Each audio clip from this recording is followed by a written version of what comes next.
Good morning, class. Welcome to the online classes. Here in this session, we are going to see about the physics practical.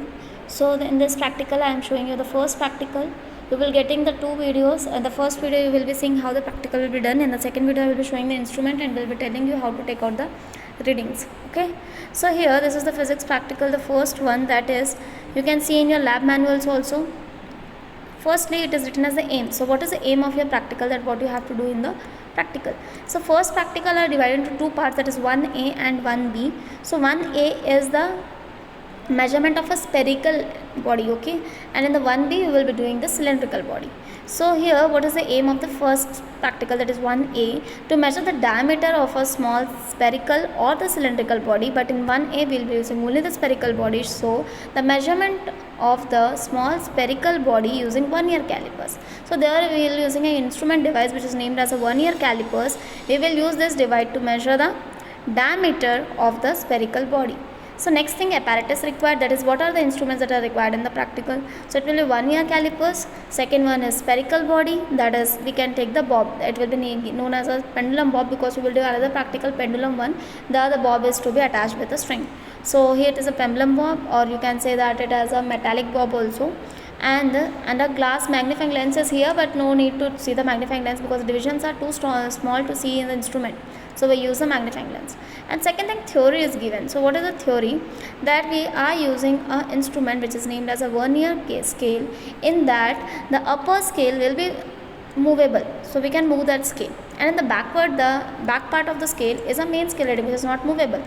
So these two scales are used to find out the reading of the body. So if the body is kept between the jaws, here you can see the diagram.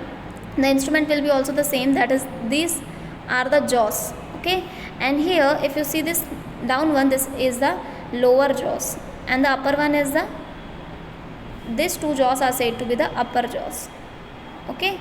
So these two jaws are used to be movable so that the body can be fixed in between these jaws. So the sphere is fixed in between the jaws, okay, this is fixed in between the jaws. So you will be using a metallic bob and will fix in between the two jaws of the scale. So here you can see that the number of the divisions are seen here in the scale also, okay. So this is the vernier scale, because this part can be movable here and there. You can move it with the help of the needle shown in the diagram. So that will be the movable part, which is the vernier scale, and this back one is the main scale, and this part is the vernier scale. Now see, the vernier scale is also having small divisions. This division is said to be the vernier scale divisions, and the main scale division will be back the scales. 1, 0 to 10 divisions are said to be the main scale divisions, okay.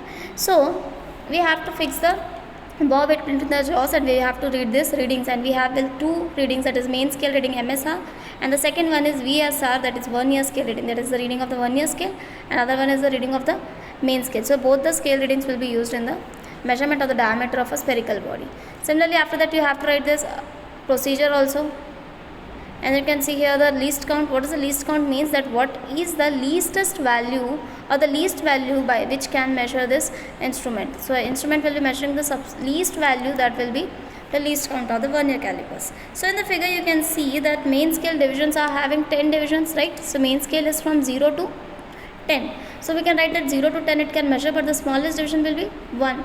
So we can write that the 10 centimeter are there. So 1 will be 1 centimeter, and 1 centimeter first line in between 0 and 1. See here how many divisions are there in the scale itself. You can see in your scale also.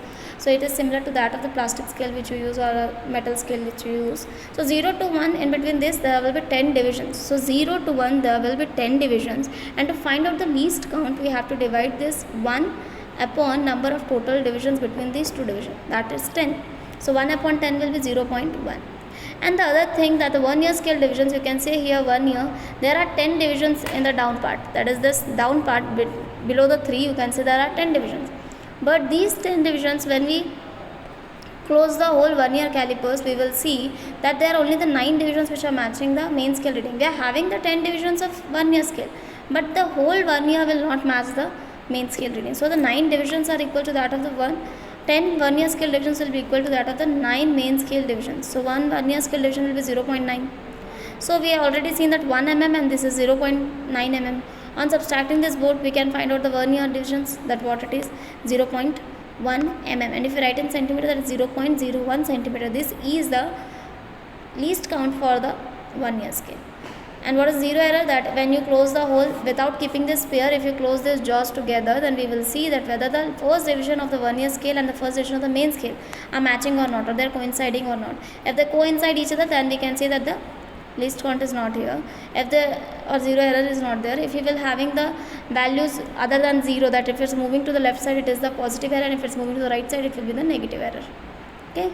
So here the observation table is there, which you have to draw in the plain page, and you have to write the divisions in the plain page itself.